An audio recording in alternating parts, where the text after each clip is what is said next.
All right, guys, for the Mutant Nation, I'm Shawn Ray here to answer the 10 questions for muscular development.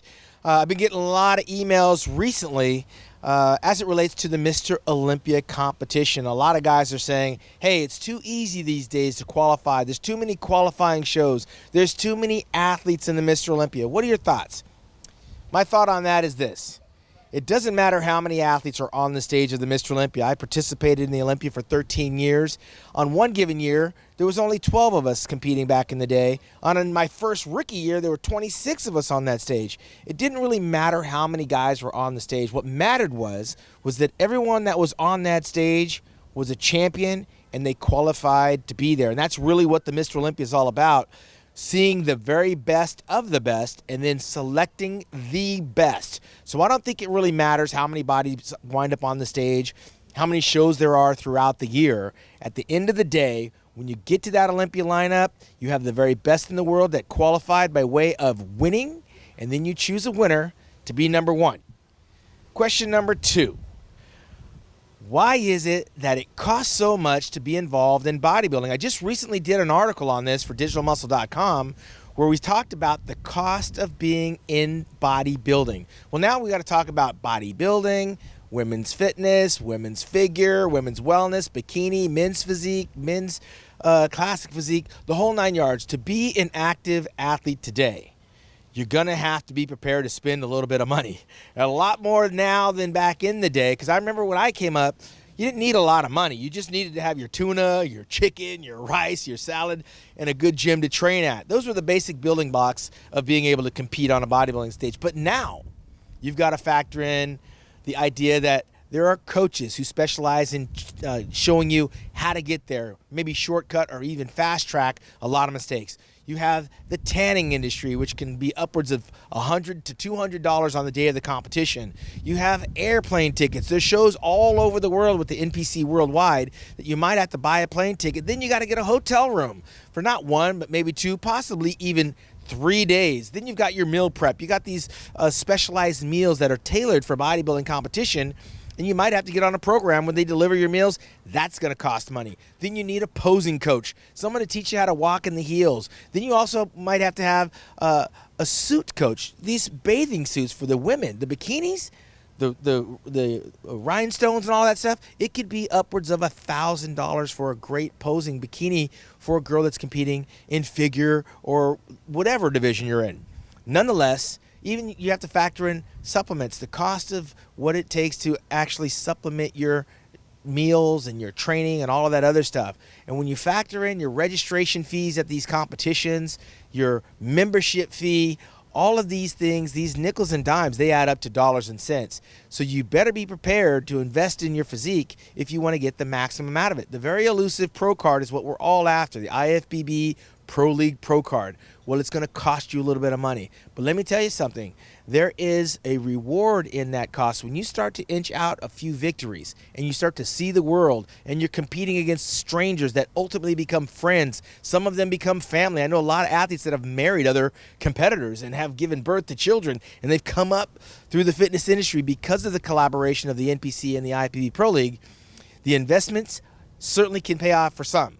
For others, not so much. It's a slippery slope. But at the end of the day, if it was cheap, everybody could do this. So make sure you spend your money wisely, make sure you do your homework on what it's going to cost, and work your ass off to get that Pro Card. Question number 3. A lot of hype has been going on since Blessing has won 2 competitions back-to-back. This kid came out of, I think it was Nigeria originally, and then wound up moving over to Ireland. Very interesting story, but he wound up winning the Indy Pro and the New York Pro, and he's calling out everybody and their mother as a result of those 2 victories. Very confident kid. A year ago, he was trying to come up behind Nick Walker, I believe it was, over in the a New York Pro competition that took place out in Tampa. All these dates were revolving around COVID. But Blessing has made one of the hugest improvements that we've seen in recent times. Came on to win those 2 shows, so not only was it not a fluke that he won in Indy, but he duplicated to become the king in New York, and now he's got a 5.5-month run to the Mr. Olympia, and he's basically throwing it out there. Kind of like some bodybuilders in the past where he's not afraid. I remember Craig Titus was yapping, and everybody wanted to see what he was going to do on stage. Blessing is yapping, and now he's going to have to produce the goods.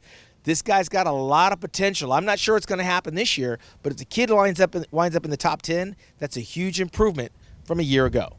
Question number 4. All right, everybody's been talking about women's bodybuilding and the Olympia and Andrea Shaw. Can this girl be beaten? Once again, I've already previewed this article on digitalmuscle.com about can anyone on the horizon in women's open pro bodybuilding beat Andrea Shaw. They've thrown everybody that they can at this lady. She's a 2-time Miss International World Champion of the Wings of Strength, Rising Phoenix. She's a back-to-back Ms. Olympia champion. She's joined the likes of Corey Everson, Linda Murray, Iris Kyle, Rachel McClish, Kim Shizevsky as a multiple Olympia champion. Now she's going for number 3 in a row, I might add, and it doesn't seem like anyone on the landscape is out there throwing down any kind of significant challenge. I've seen the majority of the women's bodybuilding pro shows along the way in 2022, and right now, Andrea Shaw is still sitting very firm in the driver's seat to three-peat this December in Las Vegas.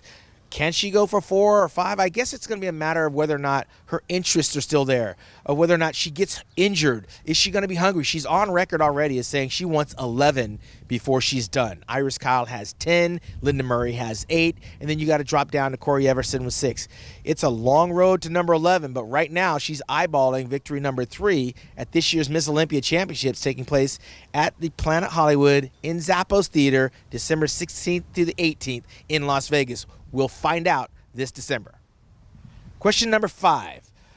Some of you guys out there are wondering what type of supplements can make you bigger. Let me just clear the air. Supplements don't necessarily make you bigger. They're almost like an insurance policy. Sometimes you train to the extreme. Sometimes you drink a lot of water and you wash out all the minerals in your urine. And so therefore you have to supplement your diet. Sometimes you can't get enough calories in. There's just not enough hours in the day. So I've always recommended to supplement with a very strong protein drink, some weight gainers. Make sure you take your BCAAs. Make sure you take a good multivitamin and a multimineral to kind of supplement all of this training and dieting that you do. The one thing a lot of bodybuilders do is they forget to drink water. You got to stay hydrated.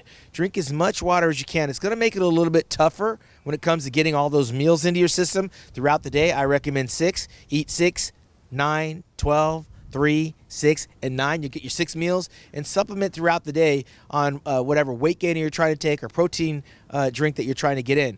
I happen to recommend the new Flex Foods by Mutant. That's my big go-to. That's got everything. It's got all the ingredients of a meal. It kind of takes us back to when Metrics had their pre-meal MRP. EAS had theirs. Well, now Mutant's got their own. And naturally, since I'm sponsored by Mutant and I work with them, I'm heavily invested in the Flex Food. I want to find out what you guys think. So try the new Flex Food. Go to iammutant.com. Order our newest product. Give me your feedback. You can find me on Instagram at Shawn Ray IFBB Pro, or just send me an email at sugarshawnray@gmail.com.